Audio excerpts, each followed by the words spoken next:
Lev Parnas has disclosed so much damning information about Donald Trump and members of his own administration that the White House is now scrambling to minimize the damage and belittle the character of Lev Parnas. Now, to be clear, Lev Parnas is facing some criminal charges of his own for illegal campaign contributions to Donald Trump's campaign.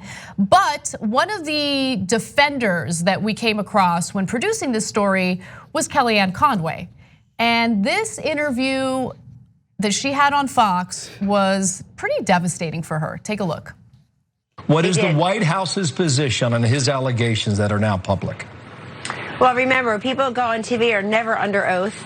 This is someone who hadn't come forward on his own volition. He was arrested and then indicted on some pretty serious charges. I understand what you're saying, but are you saying flat out 100% what he alleges is not true? Yes or no? Well, when Lev Parnas says, speaking of the court of law, when he says,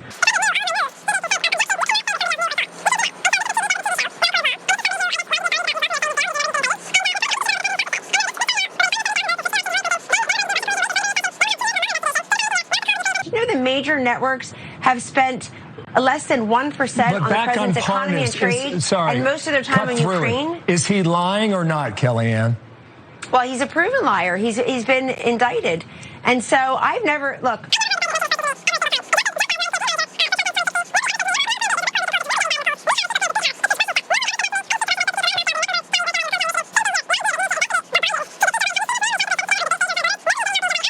Everything you need is right there when they speak. I think but to just finish on that point, it's a yes or no question. Trump knew exactly what was going on, said Lev Parnas, and we're asking, is that statement true or false? Trump knew what was going on. How? In other words,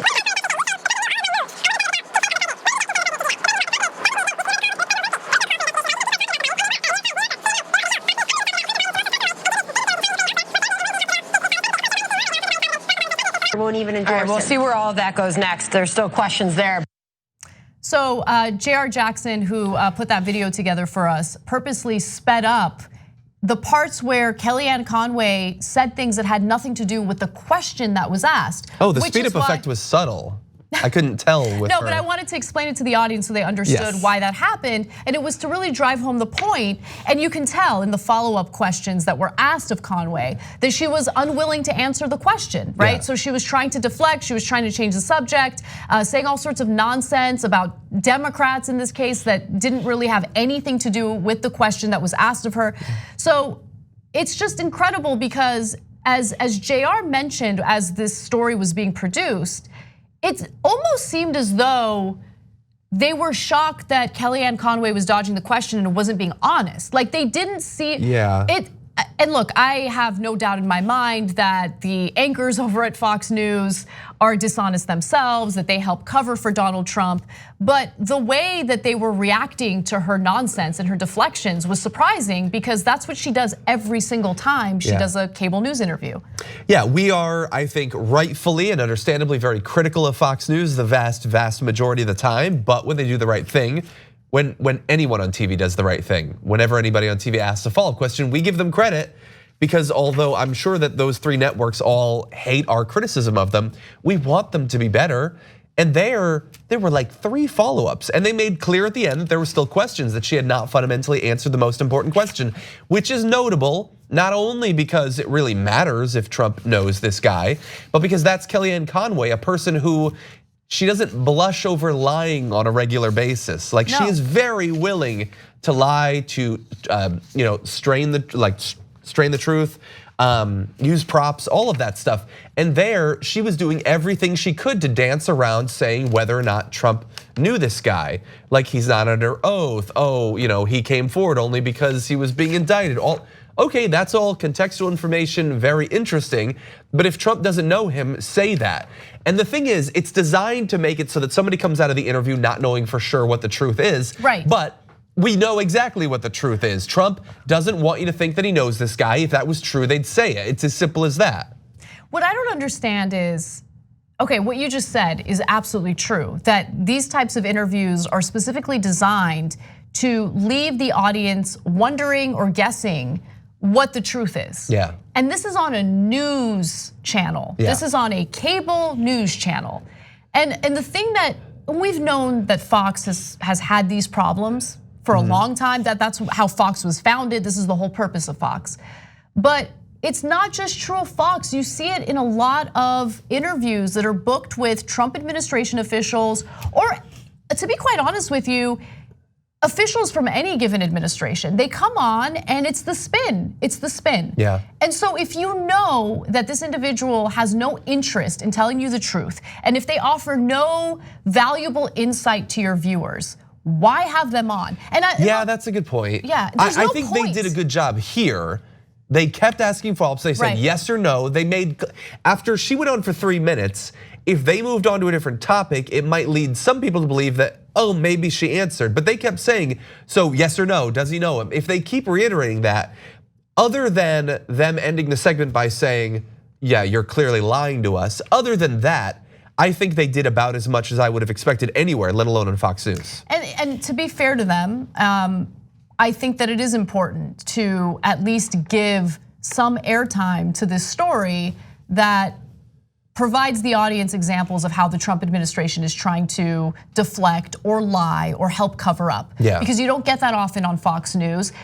They get one side of the story the entire time. So if you talk to an American who merely gets his or her news from Fox, they live in a completely different universe from everyone else. Because they only hear that Donald Trump is innocent, that this is much to do about nothing, that this is a waste of time. It's just these bitter Democrats who can't stand the fact that Hillary Clinton lost, and so they're still retaliating about the. No, that's all they hear. But it sucks because the truth is our democracy is being dismantled.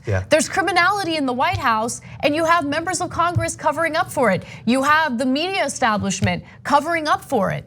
It's pathetic and it's scary because democracy is a very fragile thing. And I don't think people realize that. I think that there's this idea that we're this incredibly strong country, that we're unstoppable, infallible, but that is not the case. I mean, we're seeing things get dismantled right in front of our eyes, and it's terrifying.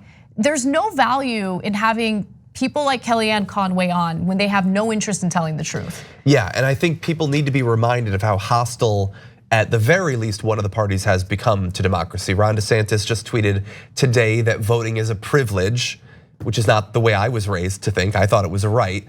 And he's a Republican governor of an incredibly important state in Florida. Like, it's gonna be on my mind in the run up to the general election, is this guy going to be doing what he can to manipulate the outcome of the election? Is he gonna be disenfranchising people? And of course the answer is yes.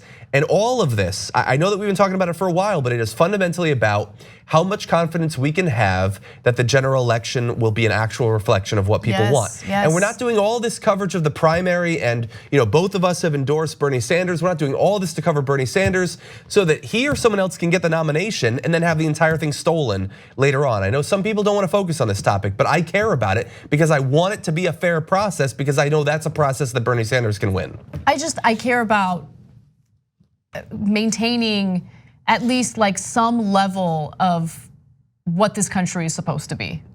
I care about that. And so this is not about, oh, Republicans, I can't stand them. It's about acknowledging that what's happening in the White House right now is criminal and he's getting away with it. And so believe me, I'm tired of talking about this story, but we have to do something. And I think that it'll be effective if you apply pressure to Democrats who, in my opinion, are not aggressive enough in calling these Republican lawmakers out and getting them voted out of Congress. TYT is all about challenging and disrupting the status quo, and so is Aspiration. Aspiration does not invest your money into fossil fuel businesses that harm our planet, such as pipelines and oil drilling. Instead, you'll be able to fight climate change with tools like AIM, the Aspiration Impact Measurement, and Planet Protection. They also don't hit you with outrageous fees for you to access your own money. You can even earn cash back and get free ATM uses up to 5 times a month. Head to aspiration.com/TYT to learn more. For a limited time, get 30 days of free TYT membership when you sign up.